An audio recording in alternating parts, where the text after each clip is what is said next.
রবিবারের গপ্পে গত রবিবারে গপ্প ছিল এক ভুতুড়ে কাণ্ড, যার প্রশ্ন ছিল লেখকের সাইকেল কত মাইল পরে বিগড়েছিল।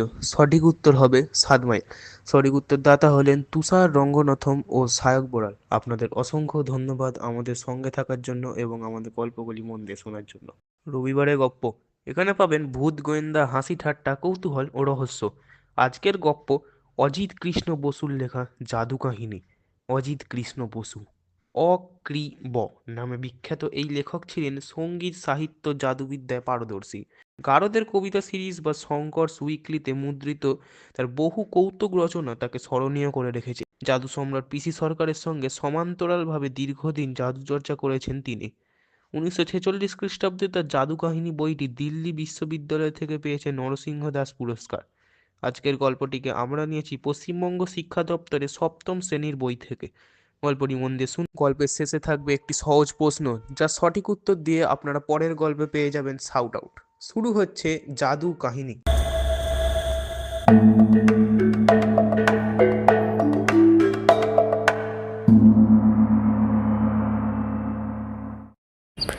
ইংল্যান্ডের বিখ্যাত জাদুকর ডেভিড ডেভান্ট একদিন সন্ধ্যাবেলা একটি জনবিরল পথ দিয়ে একা বাড়ি ফিরছিলেন।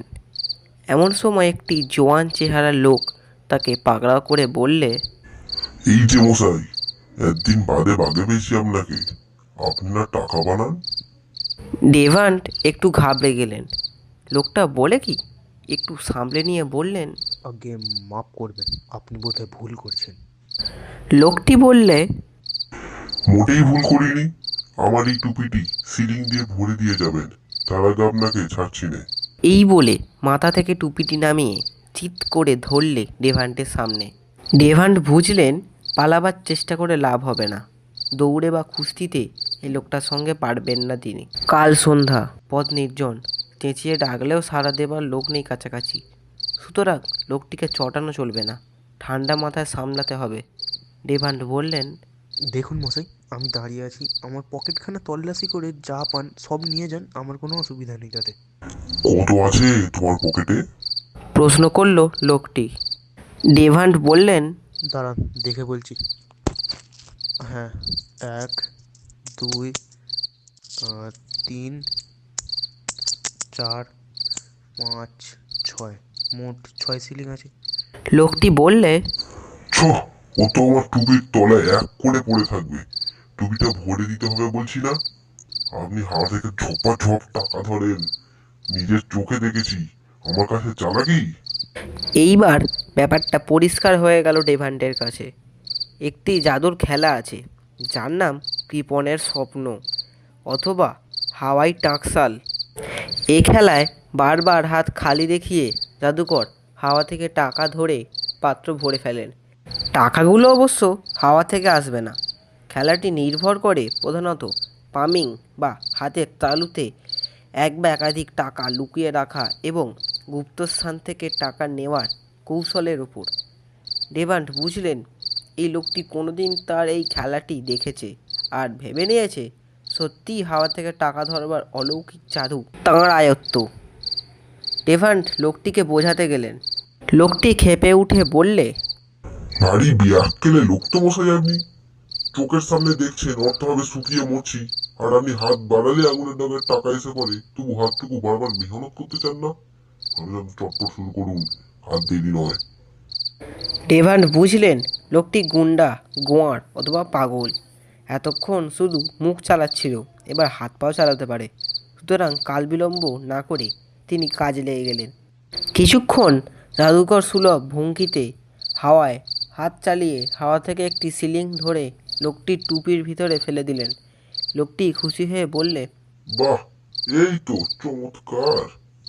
নিন, জলদি হাত চালান, টুপিটা পুরো ভর্তি করে দিতে হবে। ডেভান্ট ছোট বড় অনেক আসরেই জাদুর খেলা দেখিয়েছেন, কোনোদিনও কল্পনাও করেননি বিজন পথে দাঁড়িয়ে একটিমাত্র দর্শকের সামনে এহেন অসহায়ভাবে তাকে জাদু প্রদর্শন করতে হবে। সঙ্গে মাত্র 6টি সিলিং। হাওয়া থেকে 6 সিলিংয়ের বেশি ধরে তার জাদুবিদ্যায় কুলোবে না। বিপদ শুরু হবে তারপরই, কারণ মাত্র 6 সিলিং দিয়েই লোকটি টুপি ভরবে না, মনও ভরবে না। শেষটায় কি ওই গোয়ারের হাতে মার খেয়ে মরতে হবে? হাওয়ায় টাকা ধরার কাজটিকে তিনি নানা কায়দায় যথাসম্ভব বিলম্বিত করতে লাগলেন, যেন লোকজন এসে পড়ার আগেই সবগুলো সিলিং ফুরিয়ে না যায়। ডেভান্টের ভাগ্য ভালো, তিনি হাওয়া থেকে লোকটিকে 4 সিলিং ধরে দিয়ে আরও বিলম্বিত লয়ে 5ম সিলিং ধরবার তোড়জোড় করছেন। বুকের ভেতরটা ঢিপ ঢিপ করছে উদ্বেগে। এমন সময় যেন ঈশ্বর প্রেরিত হয়েই 4-5 জন লোক এসে হাজির। তারা এই লোকটির খোঁজেই বেরিয়েছিল। লোকটির মাথা খারাপ। ডেভান্টের বেকায়দায় দুঃখ প্রকাশ করে তারা তাদের হারানিধিকে নিয়ে চলে গেল। ডেভান্ট হাঁপ ছেড়ে বাঁচলেন। বিখ্যাত জাদুকর ডেভান্টের এই বিচিত্র অভিজ্ঞতার কাহিনী বলতে গিয়ে একজন অখ্যাত জাদুকরের বিচিত্র কাহিনী মনে পড়ে গেল। 1925 খ্রিস্টাব্দ। আমি তখন ঢাকা কলেজিয়েট স্কুলে পড়ি। চাঁদ মিয়া নামে একজন জাদুকর স্কুলের বড় হলে আমাদের জাদুর খেলা দেখিয়েছিলেন। বেশি খেলার পুঁজি ছিল না ভদ্রলোকের। ঘণ্টাখানেক খেলা দেখিয়েছিলেন তিনি। এখনকার চোখে তার খেলা কেমন লাগতো জানি না, তখন মন্দ লাগেনি। হাওয়া থেকে একটি একটি করে টাকা ধরে তাকে একটি টিনের কৌটো ভরে ফেলতে দেখে আমরা সবাই বেশ বিস্মিত হয়েছিলাম।